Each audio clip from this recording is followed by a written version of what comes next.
Hello, I'm Councillor Tom Hayes, Oxford City Council's Deputy Leader, and it's brilliant to be with you as you're discussing the future. Now, we're living in a world that's startling, where change is profound and far-reaching, but I truly believe that we have it within our gift to build a hopeful, better world.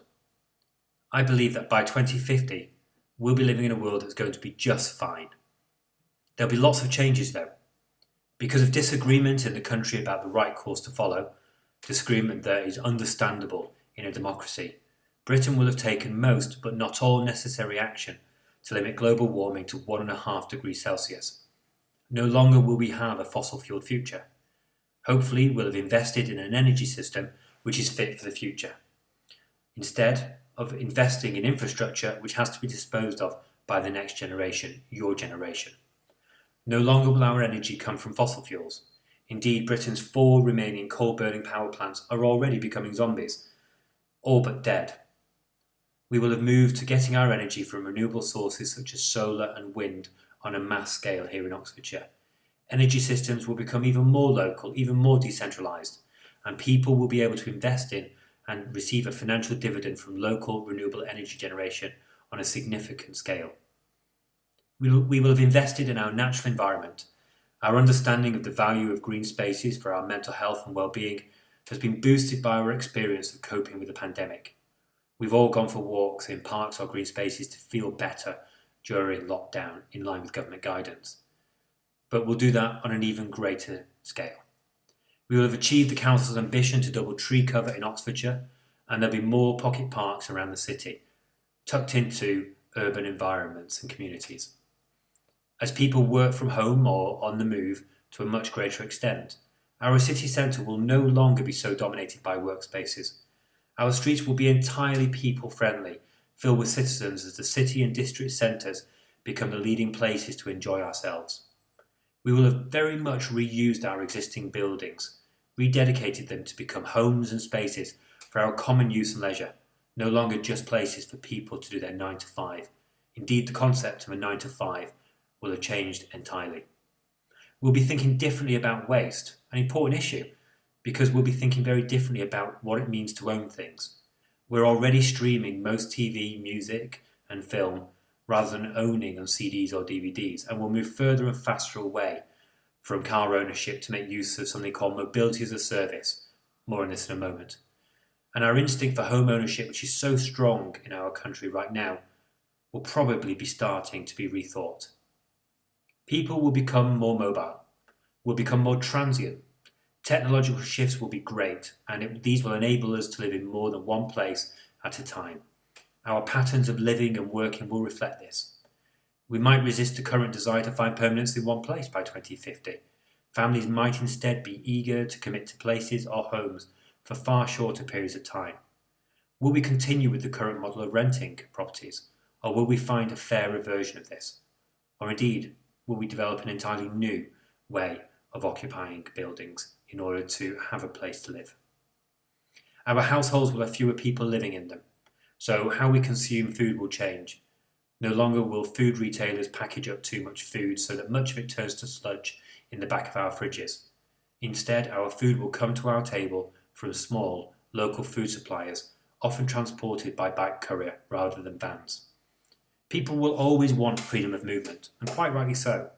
The right to go anywhere, anytime, with the smallest amount of inconvenience is ingrained in our democracy. Will we see new models of getting around? Could the phrase "beam me up" move from sci-fi to reality as people use teleportation machines to get around? Might we get around by wearing jet suits like Tony Stark from Iron Man? The possibility that the entertainment industry might be predicting the future is one worth pondering. What new technologies have you been seeing on television or film which you would like to see happen in reality? What disruptions might developments such as these unleash in our lives? And as an aside, as China becomes the largest entertainment market and TV and film scripts adapt to meet Chinese viewing preferences, what will that mean for your viewing preferences? What will that mean for the world? What will that mean for our interconnectivity across the globe? Will we see adaptations of our current ways of getting around? We're already seeing electrification of bikes, scooters and cars here in Oxford. Will this happen on a greater scale? And what does this mean for the car as a dominant means of getting around? For some, the car isn't the problem, but the problem is with the products of car travel. Congestion, lots of types of pollution, and carbon emissions which contribute to our climate crisis. So will we see a move away from the car, or will the car change to eliminate these problems? Certainly the electrification of the car isn't a new thing. Indeed, we've had electric cars for more than a century. They've just always lost out to internal combustion engines. Not so anymore. And not so by 2050 perhaps.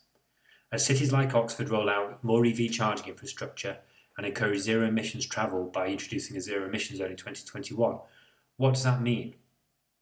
The development of autonomous vehicles suggests that our current understanding of car transport might stick around for a little while. But will there be private ownership of cars? Or will we move away from manufacturing one car per household? Will we instead manufacture one electric AV for a community? Will we see more car sharing? Or will we see the further growth of mobility as a service as people order electric AVs like taxis via an app on their smartphone? Will we still have smartphones? Or will there instead be a sharing of a newer mass transit electric AV bus system which operates door to door rather than rigorously sticking to a schedule?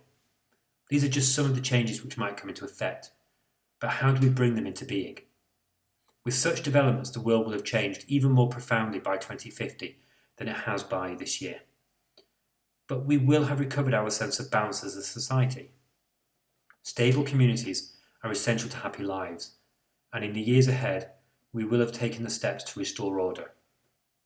Change will be happening constantly, but it will be carried out in deference to the manners and traditions of our society, in line with the customs and sense of fair play that we've always had. No longer will it feel like we are being pulled sharply into radically different ways of living and doing things. We will have recovered some sense of stability. And no longer will we live as we do now, stripped of the order of common fates and meaning. This isn't how people are designed to live, and we will have recognised and escaped that. Indeed, coronavirus is teaching us that we're not equipped to stay apart, that our fulfilment as humans comes from the free play of conversation and sharing of experiences. And we will have improved our ability as a city and a country to meet change head on. The most critical views that we speak today may turn out to be tomorrow's wisdom. Our first principles now and in the future should be pluralism and tolerance and understanding, and we should continue to bring forward problems in order to address them. Open societies like our own understand that it's almost impossible for there to be any real growth of knowledge, since knowledge depends on this free play of dialogue and criticism done reasonably. Much of the work of reform is done before it hits the desks of politicians such as myself. It's people and communities living side by side, working in the closest proximity, that are critical to strengthening our public sphere, our civic space. An alliance of ideas, mutual solidarity and common emotion emerge from this flourishing public realm. All societies are imperfect, but they are capable of being made better, fairer, kinder and more reliable, just with the right approach. And with your event, you are very much breathing life into the right approach. Engaging in more of these events will be critical for the free exchange of ideas.